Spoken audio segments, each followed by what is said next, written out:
Magandang araw sa inyong lahat at welcome sa aking channel. Batang Soul meets Batang Quiapo. Ito nga ang komento ng netizens matapos mag-post ng larawan si Sandara Park kasamang aktor at direktor na si Coco Martin. Ibinahagi ni Park na nandito ulit siya sa Maynila para sa isang TVC shoot.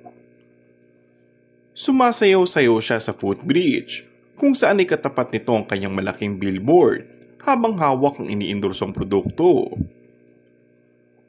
Mababasa sa komento ng post ni Dara na sobrang mahal at tinahangaan siya ng mga Pinoy.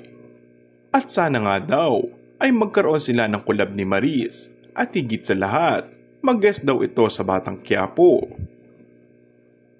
Baka nga umano inalok ito ni Coco na magkaroon ng role sa FPJ sa Batang Quiapo at tiyak na mas lalong tataas ang views ng programa ng Kapamilya Channel.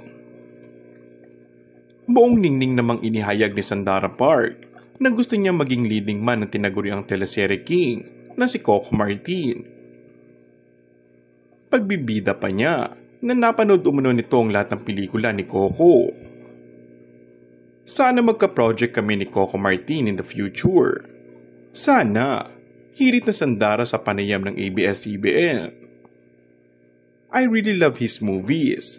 Napanood ko lahat ng movies niya, lalo na may yung romantic comedies. So sana maging leading man ko siya in the future. Let's do something together. So sana maging totoo yun. Dagdag pa niya. And that's all for our today's video. Kung bago ka lang sa aking channel ay mag-subscribe at pindutin na rin ang notification bell. Maraming salamat!